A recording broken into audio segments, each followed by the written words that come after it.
Hello everyone, आप सभी का फिर से स्वागत है। ये एनसीईआरटी पॉलिटी का डिस्कशन है और आज का टॉपिक है संघ और उसका राज क्षेत्र। यह अध्याय 4 है। तो चलिए स्टार्ट करते हैं। देखिए, संविधान के भाग 1 में अनुच्छेद 1 से 4 तक भारत संघ एवं इसके क्षेत्रों से संबंधित प्रावधान किए गए हैं।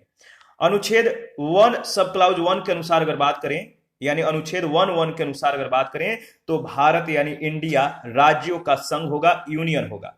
संविधान की जो संरचना है वो है संघात्मक, किंतु प्रारूप समिति ने संघ शब्द का प्रयोग करने के पीछे दो स्पष्ट कारण बताए हैं। पहला जो कारण है, भारत विभिन्न राज्यों के मध्य किसी अनुबंध यानी कॉन्ट्रैक्ट का परिणाम नहीं है। दूसरा, किसी भी राज्य को संघ से अलग होने का अधिकार नहीं है। अनुच्छेद 1-2 के अनुसार अगर बात करें, 1 सब क्लाउज 2 का जो संबंध है वह राज्य और उनके राज क्षेत्रों से है, जो पहली अनुसूची में विनिर्दिष्ट है। अनुच्छेद 1-3 के अनुसार अगर बात करें, तो भारत के राज क्षेत्र में निम्न क्षेत्र शामिल होंगे: राज्यों के राज क्षेत्र, संघ राज क्षेत्र, ऐसे अन्य राज क्षेत्र जो अर्जित किए जाएं। याद रखिएगा, वर्तमान में इस अनुसूची में 28 राज्य और 8 संघ राज क्षेत्र शामिल है। तो 28 राज्य और 8 संघ राज क्षेत्र शामिल है। भारतीय संघ तथा भारत के राज क्षेत्र में अंतर है। भारतीय संघ में केवल वे राज्य आते हैं जो शक्तियों के वितरण में संघ के भागीदार हैं। भारत के राज क्षेत्र के अंतर्गत वे समस्त क्षेत्र सम्मिलित किए जाते हैं जिन पर उस समय भारत की संप्रभुता का विस्तार था। संघ राज क्षेत्र पर प्रशासन के लिए वे नियम राष्ट्रपति बनाते हैं तथा उनके द्वारा नियुक्त प्रशासक के माध्यम से संघ राज क्षेत्र का जो है शासन चलाया जाता है। कोई अन्य क्षेत्र जो किसी समय भारत के द्वारा विधिक न्यायगमन, संधि, अधिग्रहण या विजय के द्वारा अर्जित किए गए हो, भारत के राज क्षेत्र का भाग होगा। अनुच्छेद 2 में यह बात कही गई है कि संसद विधि के द्वारा संघ में नए राज्यों का प्रवेश या उनकी स्थापना जो है कर सकेगी। आर्टिकल 2 में 35वें संविधान संशोधन 1974 के द्वारा, कौन से संविधान संशोधन? 35वें संविधान संशोधन 1974 के द्वारा सिक्किम को भारत के सहायक राज्य का दर्जा दिया गया, एसोसिएट स्टेट का दर्जा दिया गया। और 36वें संविधान संशोधन 1975 के द्वारा सिक्किम को भारतीय संघ में पूर्ण राज्य का दर्जा दिया गया है। किस राज्य का? पूर्ण राज्य का दर्जा दिया गया है। इसके बाद देशी रियासतों का एकीकरण, इसके बारे में डिस्कस कर लेते हैं। स्वतंत्रता प्राप्ति के पूर्व भारतीय राज क्षेत्र 2 वर्गों में विभक्त था: ब्रिटिश भारत एवं देशी रियासतें। ब्रिटिश भारत में 9 प्रांत थे, जबकि देशी रियासतों की संख्या लगभग 600 थी, जिनमें से 542 को छोड़कर शेष पाकिस्तान में शामिल हो गई। 542 रियासतों में से 3 रियासतें जूनागढ़, हैदराबाद और जम्मू कश्मीर को जो है भारत में विलय कराने में अनेक समस्याओं का सामना करना पड़ा। किस किस को? जूनागढ़ को, हैदराबाद को और जम्मू कश्मीर को। ये 3 जो रियासतें हैं, इनका नाम याद रखिएगा। जूनागढ़ रियासत को जनमत संग्रह के आधार पर जो है भारत में मिला लिया गया और हैदराबाद रियासत को सैन्य कार्यवाही के द्वारा मिलाया गया। वहीं जम्मू कश्मीर के रियासत के जो शासक थे, इन्होंने पाकिस्तानी कबायलियों के आक्रमण के कारण भारत के साथ विलय पत्र पर हस्ताक्षर करके कश्मीर को भारत में सम्मिलित कर दिया। देशी रियासतों का भारत में विलय तत्कालीन गृह मंत्री वल्लभ भाई पटेल की दूरदर्शी नीति और साहसिक कूटनीतिक प्रयासों का यह परिणाम था। स्वतंत्रता प्राप्ति के पश्चात ब्रिटिश प्रांतों एवं देशी रियासतों को एकीकृत करके भारत में राज्यों को 4 श्रेणियां क, ख, ग और घ में बांटा गया था। ये सभी संख्या में 29 थे। अनुच्छेद 3 के अनुसार अगर बात करें, तो इसके अधीन संसद को किसी राज्य में, जो आर्टिकल 3 है, आर्टिकल 3, इसके अधीन संसद को किसी राज्य में से उसका राज क्षेत्र अलग करके या 2 या 2 से अधिक राज्यों को या राज्यों के भागों को मिलाकर या किसी राज्य क्षेत्र को किसी अन्य राज्यों के भाग के साथ मिलाकर नए राज्यों का निर्माण करने की शक्ति प्राप्त है। तो इसको थोड़ा सा गौर फरमाइएगा, इस पर गौर कीजिएगा।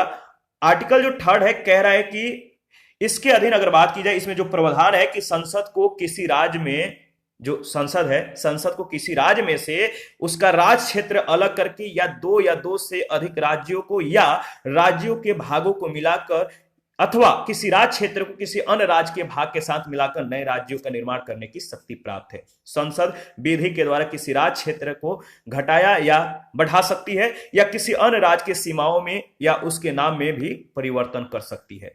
अनुच्छेद 3 के अनुसार अगर बात करें तो राज्यों को उनके राज्य क्षेत्रों में होने वाले परिवर्तन के संबंध में अपनी राय देने का अधिकार प्राप्त है। राज्यों के नाम, सीमा, क्षेत्र आदि में परिवर्तन के लिए राष्ट्रपति की सिफारिश के पूर्व संसद के किसी भी सदन में कोई विधेयक पेश नहीं किया जा सकता। यह विधेयक का प्रस्ताव किसी भी राज्य के क्षेत्र, उसकी सीमाओं या उसके नाम को प्रभावित करता है तो वह विधेयक जो है, याद रखिएगा क्या होगा, वह विधेयक जो है अगर बात करें तो देखिए ध्यान इस पे आपको गौर फरमाना है, वह विधेयक राष्ट्रपति के द्वारा संबंधित राज्य के विधानमंडल के पास राय जानने के लिए भेजा जाता है। तो इसके बारे में देख लेते हैं। इसके बाद अगर बात की जाए तो राज्य विधानमंडल की राय जो है राष्ट्रपति के द्वारा निर्धारित अवधि के अंदर व्यक्त की जानी चाहिए, किंतु राज्य विधानमंडल के द्वारा व्यक्त विचार राष्ट्रपति या संसद पर जो है बाध्यकारी नहीं होते। ठीक है, आर्टिकल जो 4 है और जो इसमें बात कही गई है आर्टिकल 4 में यह स्पष्ट कर दिया गया है कि अनुच्छेद 2 और अनुच्छेद 3 के अधीन नए राज्यों की स्थापना या उनका प्रवेश और विद्यमान राज्यों के नाम, क्षेत्र और उनकी सीमाओं आदि में परिवर्तन के लिए संसद यदि संविधान की पहली या चौथी अनुसूची में कोई बदलाव करती है तो ऐसी विधि को अनुच्छेद 368 के तहत संविधान संशोधन नहीं माना जाएगा। याद रखिएगा इस बात को। अतः कह सकते हैं कि इन्हें बिना किसी विशेष प्रक्रिया के तथा किसी भी अन्य साधारण विधान की तरह जो है साधारण बहुमत के द्वारा पारित किया जा सकता है। तो 368 के तहत संशोधन करने की जरूरत नहीं है। इसके तहत जो है 368 में जो संविधान संशोधन का प्रावधान है इसको 368 के तहत नहीं कहा जा सकता है। इसे विशेष प्रक्रिया के माध्यम से या साधारण विधान के तरह जो है साधारण बहुमत के द्वारा इस विधेयक को पारित किया जा सकता है। यहां पे जो है संघ और उसके राज्य क्षेत्र मूल संविधान में वर्ष 1948 में जो दिया गया है, संघ में देखिए संघ के अंतर्गत जो श्रेणी बांटी गई है वो ए, बी, सी और डी में। देखिए भाग ए श्रेणी के राज्य ब्रिटिश भारतीय बड़े प्रांत 9 और 216 देशी रियासतें थे। ये जो 9 मतलब कि भारतीय बड़े जो प्रांत हैं असम, बिहार, बंबई, मध्य प्रांत, मद्रास, उड़ीसा, पंजाब, संयुक्त प्रांत और पश्चिम बंगाल। भाग बी श्रेणी के राज्य छोटे ब्रिटिश भारतीय राज्य और 275 देशी रियासतें, ये जो मतलब की हैं आप देख लीजिए हैदराबाद, जम्मू कश्मीर, मध्य भारत, मैसूर, पटियाला और पूर्वी पंजाब, राजस्थान, सौराष्ट्र और त्रावणकोर, कोचीन। और भाग सी श्रेणी के राज्य 61 देशी रियासतें अजमेर, भोपाल, बिलासपुर, कुछ बिहार, कुर्ग, दिल्ली, हिमाचल प्रदेश, कच्छ, मणिपुर और त्रिपुरा। और श्रेणी जो डी है भाग डी के श्रेणी के अंतर्गत अंडमान और निकोबार द्वीप समूह और अर्जित राज्य क्षेत्र। तो ध्यान दीजिएगा। देखिए इसके बाद संवैधानिक जो उपबंध है इसके बारे में अगर बात करें तो आर्टिकल 4 तक जो है हम लोग बात करेंगे। आर्टिकल 1 में जो बातें कही गई है कि भारत यानी इंडिया राज्यों का संघ होगा। राज्यों के संघ से जो आशय है भारत संघ राज्यों के समझौते का परिणाम नहीं है। राज्यों को संघ से अलग होने का जो है स्वतंत्रता नहीं है और भारत विनाशी राज्यों का अविनाशी संघ है। इस पॉइंट को याद रखिएगा, जो भारत है वो विनाशी राज्यों का अविनाशी संघ है, यानी राज्यों को संघ से अलग होने की स्वतंत्रता जो है वो नहीं है। तो भारत यानी इंडिया राज्यों का परिसंघ होगा। अनुच्छेद 2 में जो बातें कही गई है कि नए राज्यों के प्रवेश या स्थापना का अधिकार संसद को दिया जाना, जो विधि के द्वारा इसका विनियमन और परिवर्तन करेगी। अनुच्छेद 3 के अनुसार अगर बात करें तो संसद के द्वारा नए राज्यों का निर्माण, पुराने राज्यों के नाम, क्षेत्र, आकार और सीमा में परिवर्तन किया जा सकता है। जो प्रक्रिया है इस प्रक्रिया को ध्यान में रखिएगा।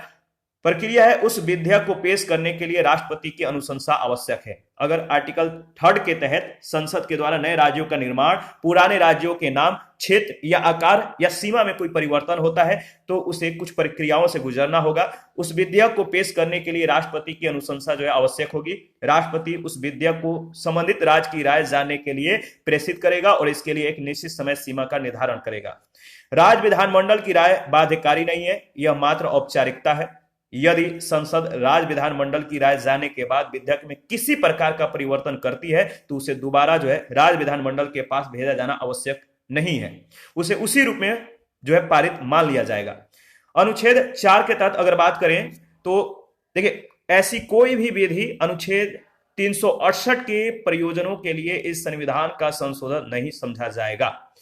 तो अनुच्छेद 4(2) में जो बातें कही गई कि ऐसा कोई भी विधि, ऐसा कोई भी लॉ जो अनुच्छेद 368 के प्रयोजन के लिए इस संशोधन का जो है, संविधान का संशोधन जो है नहीं मतलब समझा जाएगा।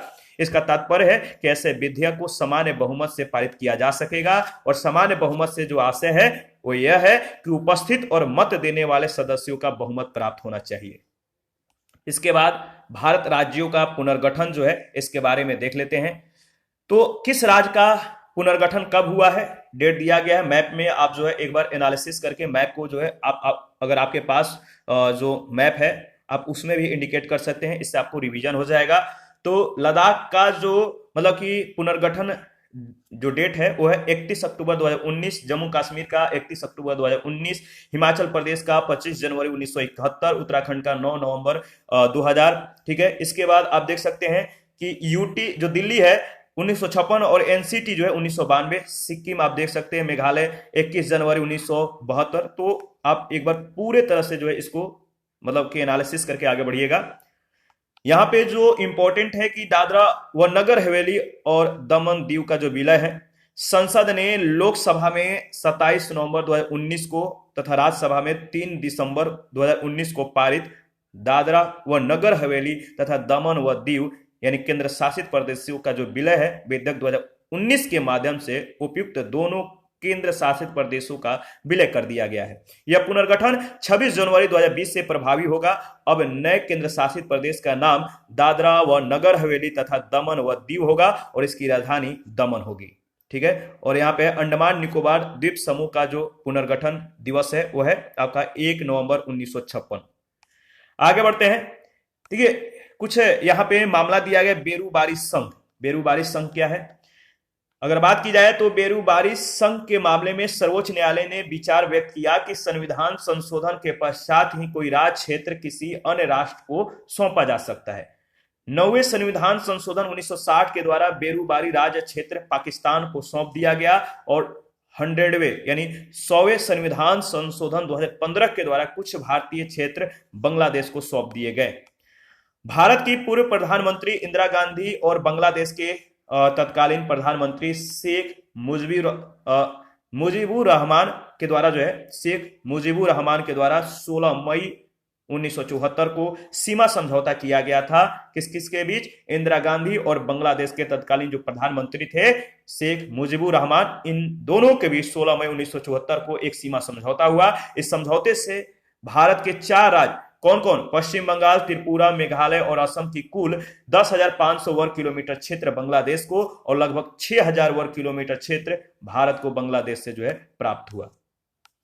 इसके बाद 1950 के बाद नवनिर्मित जो राज्य हैं इसके बारे में डिस्कस कर लेते हैं। आंध्र प्रदेश, मद्रास राज्य के कुछ क्षेत्रों को अलग करके आंध्र प्रदेश राज्य अधिनियम 1953 के द्वारा निर्मित। राज्य पुनर्गठन अधिनियम 1956 के द्वारा हैदराबाद राज्य के तेलुगु भाषी क्षेत्रों को आंध्र राज्य से जो है मिलाकर एक वृहद आंध्र प्रदेश राज्य की स्थापना की गई। इसके बाद गुजरात व महाराष्ट्र। बंबई पुनर्गठन अधिनियम 1960 के द्वारा बंबई राज्य को 2 राज्यों महाराष्ट्र व गुजरात में बांट दिया गया। केरल राज्य पुनर्गठन अधिनियम 1956 के द्वारा निर्मित, इसमें त्रावणकोर और कोचीन को जो है सम्मिलित किया गया था। इन दोनों क्षेत्रों को सम्मिलित किया गया था केरल में। कर्नाटक राज्य पुनर्गठन अधिनियम 1956 के द्वारा मैसूर रियासत से बना और 1973 में कर्नाटक नाम से यह पुनः नामकरण हुआ। नागालैंड राज्य अधिनियम 1962 के द्वारा असम राज्य से अलग करके ये बनाया गया था। हरियाणा पंजाब पुनर्गठन अधिनियम 1966 के द्वारा पंजाब राज्य से अलग करके एक नए राज्य हरियाणा बनाया गया। यह भारतीय संघ का 17वां राज्य बना। हिमाचल प्रदेश राज्य अधिनियम 1970 के द्वारा हिमाचल प्रदेश को केंद्र शासित राज्य की सूची से निकालकर राज्य का दर्जा दे दिया गया। यह भारतीय संघ का 18वां राज्य बना।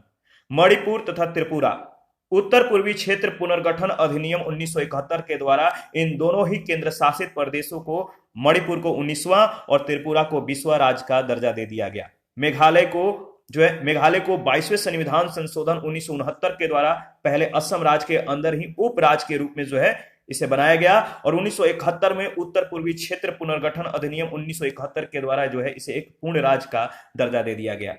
सिक्किम 35वें संविधान संशोधन अधिनियम 1974 के द्वारा अगर बात करें तो पहले इसे एसोसिएट स्टेट का दर्जा दिया गया, सहायक राज्य का दर्जा दिया गया, और बाद में 36वें संविधान संशोधन 1975 के द्वारा इसे पूर्ण राज्य का दर्जा दे दिया गया। मिजोरम राज्य अधिनियम 1986 के द्वारा इसे पूर्ण राज्य का दर्जा मिला और इसका निर्माण वर्ष 1986 में एक समझौते के आधार पर हुआ, जिस पर भारत सरकार एवं मिजो नेशनल फ्रंट ने हस्ताक्षर किए। किसने? भारत सरकार और मिजो नेशनल फ्रंट ने। अरुणाचल प्रदेश जो है, अरुणाचल प्रदेश राज्य अधिनियम 1986 के द्वारा इसे पूर्ण राज्य का दर्जा दे दिया गया। और गोवा दमन व दीव पुनर्गठन अधिनियम 1987 के द्वारा दमन व दीव केंद्र शासित प्रदेश से गोवा को अलग करके पूर्ण राज्य का दर्जा दिया गया, परंतु दमन और दीव केंद्र शासित प्रदेश ही रहे। इसके बाद अगर बात करें तो देखिए नेक्स्ट जो राज्य है छत्तीसगढ़।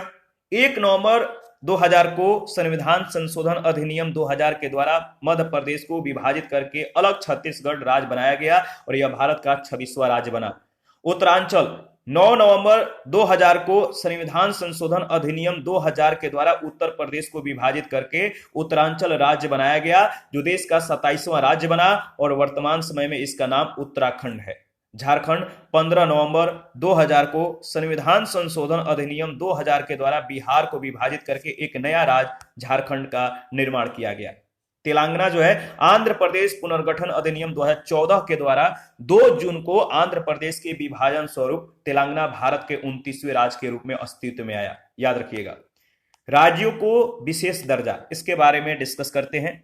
राज्यों को विशेष दर्जा जो है संविधान में गरीब और पिछड़े राज्यों को विकास के समान अवसर प्रदान करने के लिए विशेष राज्य का दर्जा दिए जाने का प्रावधान किया गया है। तो विशेष राज्य का जो दर्जा है वो क्या होता है?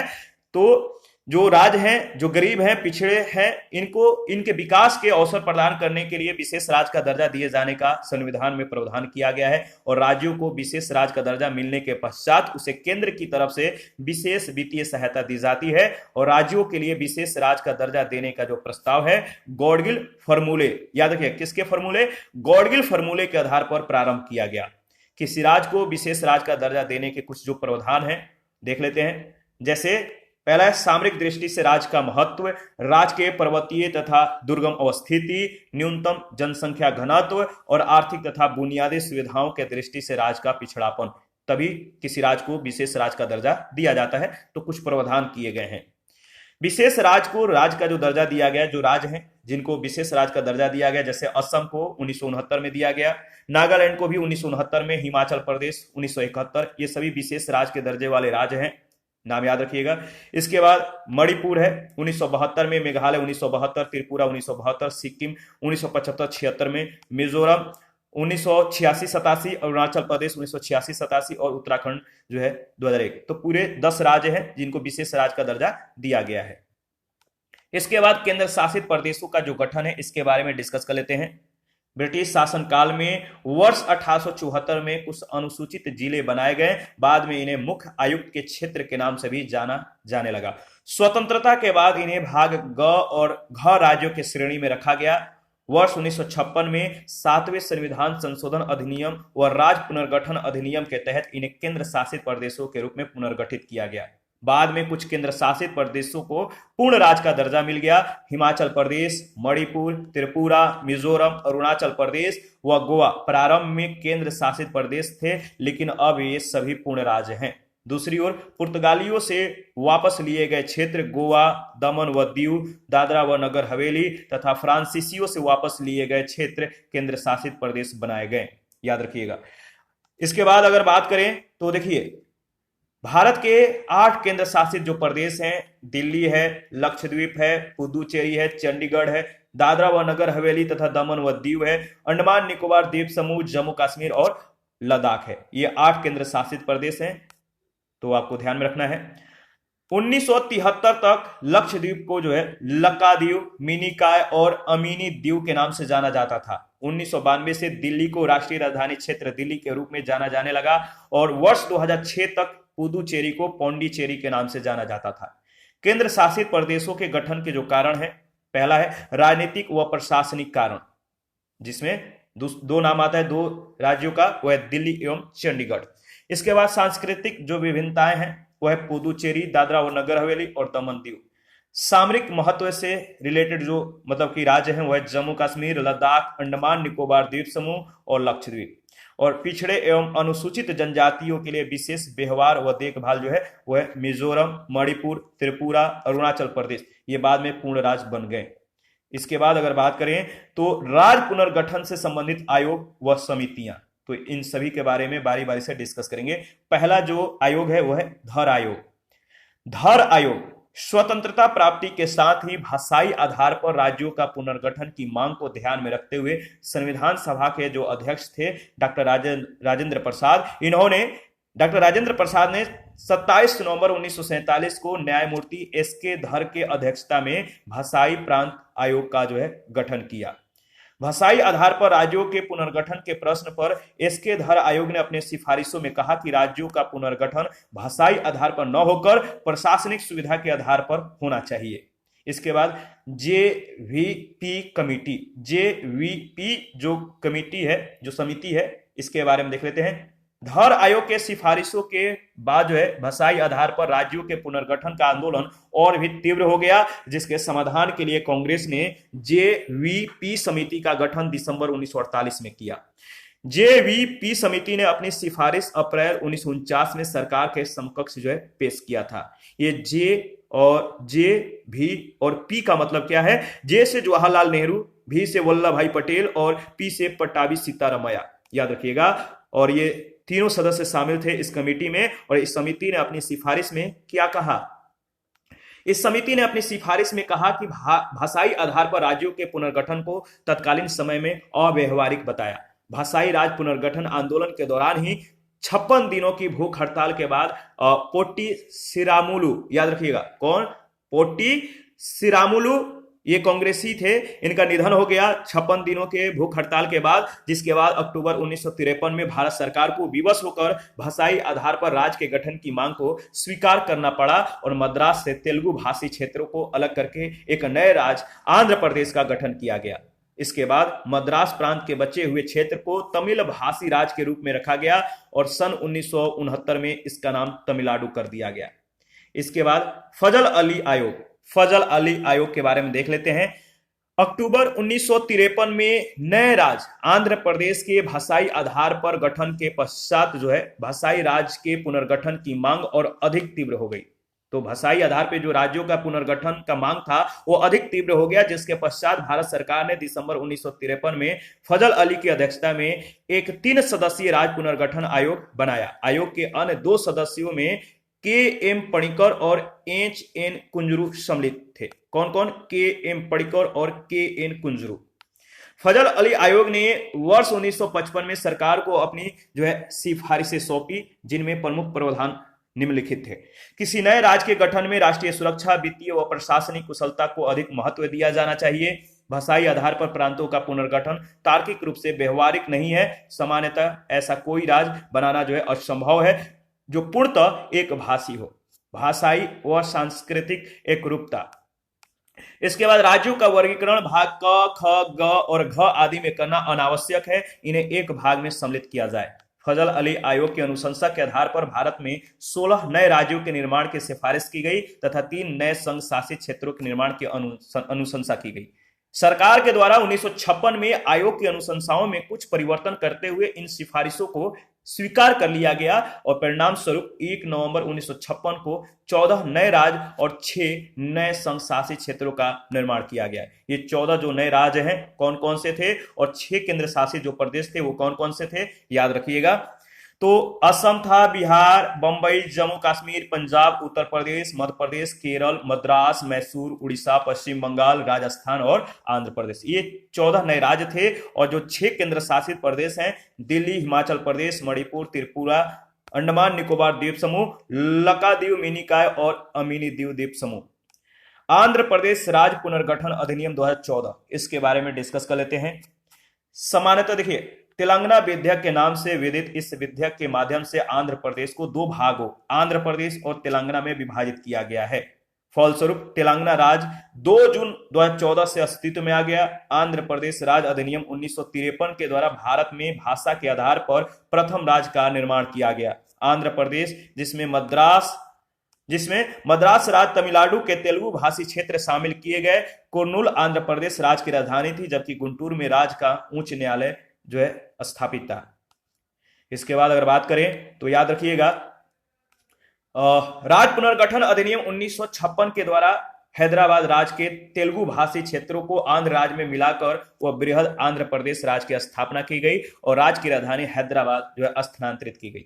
आंध्र प्रदेश पुनर्गठन अधिनियम 2014 ने आंध्र प्रदेश को 2 अलग राज्यों आंध्र प्रदेश और तेलंगाना में विभाजित कर दिया। 10 वर्षों के लिए हैदराबाद को दोनों राज्यों की संयुक्त राजधानी बनाया गया और इस अवधि में आंध्र प्रदेश अपनी अलग राजधानी बना लेगा और इसी प्रकार आंध्र प्रदेश उच्च न्यायालय का नाम बदलकर जो है हैदराबाद उच्च न्यायालय कर दिया गया है। 1 जनवरी 2019 से आंध्र प्रदेश की नई राजधानी जो है अमरावती में है, याद रखिएगा, और आंध्र प्रदेश उच्च न्यायालय का संचालन जो है प्रारंभ हो गया है। विभिन्न राज्यों की राजधानियों के नाम में परिवर्तन किया गया है। जैसे केरल की राजधानी त्रिवेंद्रम जो है वर्तमान में जो अब राजधानी है तिरुवनंतपुरम है। त्रिवेंद्रम से नाम जो है चेंज हो गया है तिरुवनंतपुरम। तमिलनाडु की राजधानी मद्रास से वर्तमान में चेन्नई है। महाराष्ट्र की राजधानी बंबई से अब मुंबई हो गया है। पश्चिम बंगाल की राजधानी कलकत्ता से अब कोलकाता हो गया है और कर्नाटक की जो राजधानी बंगलौर है अब बंगलुरु हो गया है। संघ एवं इसके राज्य क्षेत्रों से संबंधित अनुच्छेद 1 में जो है जो विषय वस्तु है आप ध्यान रखिएगा। आर्टिकल 1 में संघ के क्षेत्र का नाम है। आर्टिकल 2 में नए राज्यों का नामांकन अथवा स्थापना है। 2A में सिक्किम संघ के साथ जो है संबंध है निरस्त किया गया है।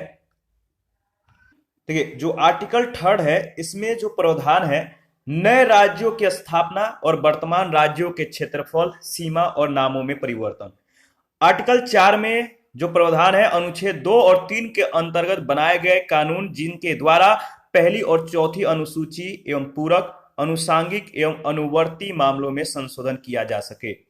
जम्मू कश्मीर राज्य पुनर्गठन अधिनियम 2019 5 अगस्त 2019 को संसद ने अनुच्छेद 370 के संबंध में राष्ट्रपति के आदेश और सरकार के संकल्प तथा जम्मू कश्मीर पुनर्गठन अधिनियम को पारित करके जम्मू कश्मीर राज्य को 2 केंद्र शासित प्रदेशों में जो है विभाजित कर दिया गया है और इस विधेयक पे 9 अगस्त 2019 को राष्ट्रपति के द्वारा स्वीकृति प्रदान कर दी गई। यह विधेयक जो है यह जो अधिनियम है सरदार पटेल के जन्म दिवस 31 अक्टूबर 2019 राष्ट्रीय एकता दिवस से प्रभावी होगा। ठीक है, जो कि हो चुका है। इसके बाद अगर बात करें तो नेक्स्ट है जोनल काउंसिल्स यानी क्षेत्रीय परिषदें। क्षेत्रीय परिषदें सांविधिक निकाय है न कि संवैधानिक, याद रखिएगा। स्टैट्यूटरी बॉडी है न कि आपका जो है संवैधानिक है, गवर्नर बॉडी है। तो सांविधिक निकाय है, इसका गठन संसद के द्वारा अधिनियम बनाकर किया गया है जो कि राज्य पुनर्गठन अधिनियम 1956 का विस्तार है। इसके अनुसार देश को 5 क्षेत्रों में विभाजित की गई है, उत्तर, मध्य, पूर्वी, पश्चिमी और दक्षिणी। प्रत्येक क्षेत्र के लिए एक क्षेत्रीय परिषद का गठन किया गया है। जब ऐसे क्षेत्र बनाए जाते हैं तो कई बातों को ध्यान में रखकर बनाया जाता है, जिनमें जो सम्मिलित हैं आपको ध्यान में रखना है। ये बातें हैं, क्षेत्र का प्राकृतिक स्वरूप क्या है, नदी अफवाह तंत्र, नदी जो अफवाह तंत्र है, अफवाह नहीं अफवाह, और संचार के साधन, सांस्कृतिक तथा भाषाई बहुलता और आर्थिक विकास का स्तर एवं आवश्यकता, सुरक्षा तथा कानून व्यवस्था। प्रत्येक क्षेत्रीय परिषद में निम्न व्यक्ति सदस्य होते हैं: केंद्रीय गृह मंत्री अध्यक्ष के रूप में, सभी सदस्य राज्यों के मुख्यमंत्री, सभी सदस्य राज्यों से 2 अन्य मंत्री और सभी संघ राज्य क्षेत्रों के प्रशासक। केंद्र सरकार का गृह मंत्री 5 क्षेत्रीय परिषदों का जो है अध्यक्ष होता है और प्रत्येक मुख्यमंत्री क्रमानुसार 1 वर्ष के समय के लिए परिषद के उपाध्यक्ष के रूप में कार्य करते हैं। निम्न व्यक्ति क्षेत्रीय परिषद में सलाहकार यानी बैठक में बिना मताधिकार के रूप में संबंधित हो सकते हैं। नीति आयोग के द्वारा मनोनीत व्यक्ति, क्षेत्र में स्थित प्रत्येक राज्य सरकार के मुख्य सचिव और क्षेत्र के प्रत्येक राज्य के विकास आयुक्त।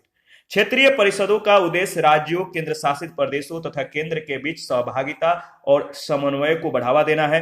ये आर्थिक तथा सामाजिक योजना, भाषाई अल्पसंख्यक, सीमा विवाद, अंतर्राज्यीय परिवहन आदि जैसे संबंधित विषयों पर विचार विमर्श तथा संस्तुति करती है और ये केवल परामर्शदात्री निकाय है। क्षेत्रीय परिषदों के जो उद्देश्य हैं या जो कार्य हैं इसके बारे में देख लेते हैं। देश में एकीकरण की भावना का विकास करना। क्षेत्रीय परिषदों का जो पहला उद्देश्य है वो क्या है, याद रखिएगा, देश में एकीकरण की जो भावना है इसका विकास करना। तीव्र राज्य भावना, क्षेत्रवाद, भाषाई और अतिवाद और जैसे विघटनकारी प्रवृत्तियों को रोकने में यह सहायता करना। राज्यों की सीमाओं और अंतर्राज्यीय परिवहन से संबंधित समस्याओं का आपसी समाधान करना। केंद्र और राज्यों को सामाजिक और आर्थिक विषयों पर एक दूसरे की सहायता करने में और साथ ही एक साथ नीतियों के विकास के लिए विचार तथा अनुभवों के आदान प्रदान में सक्षम बनाना। बड़ी एवं प्रमुख विकास योजनाओं के सफल तथा त्वरित क्रियान्वयन के लिए आपसी सहयोग करना और देश के अलग अलग क्षेत्रों के मध्य आर्थिक सामाजिक विकास में संतुलन सुनिश्चित करना। पूर्वोत्तर जो परिषद है, नॉर्थ ईस्टर्न जो काउंसिल है, इसके बारे में देख लेते हैं। पूर्वोत्तर परिषद, क्षेत्रीय परिषदों के अतिरिक्त एक पूर्वोत्तर परिषद का गठन जो है अलग से संसदीय अधिनियम पूर्वोत्तर परिषद अधिनियम 1971 के द्वारा किया गया है, जिसका मुख्यालय शिलोंग में है। प्रारंभ में इस परिषद में 7 सदस्य कौन कौन से थे, तो असम था, मणिपुर था, मिजोरम, अरुणाचल प्रदेश, नागालैंड, मेघालय और त्रिपुरा। वर्ष 2002 में परिषद में संशोधन करके सिक्किम को 8वें सदस्य के रूप में जो है सम्मिलित किया गया है। तो 8वें सदस्य कौन है, सिक्किम। वर्तमान में इस परिषद में उपयुक्त 8 राज्यों के राज्यपाल एवं मुख्यमंत्री तथा राष्ट्रपति के द्वारा मनोनीत एक अध्यक्ष तथा 3 अन्य सदस्य शामिल होते हैं। कौन कौन, 8 राज्यों के राज्यपाल एवं मुख्यमंत्री, राष्ट्रपति के द्वारा मनोनीत एक अध्यक्ष और 3 अन्य सदस्य इसमें शामिल होते हैं। पूर्वोत्तर परिषद का पुनर्गठन, केंद्रीय मंत्रिमंडल ने पूर्वोत्तर परिषद के पुनर्गठन को स्वीकृति दे दी है।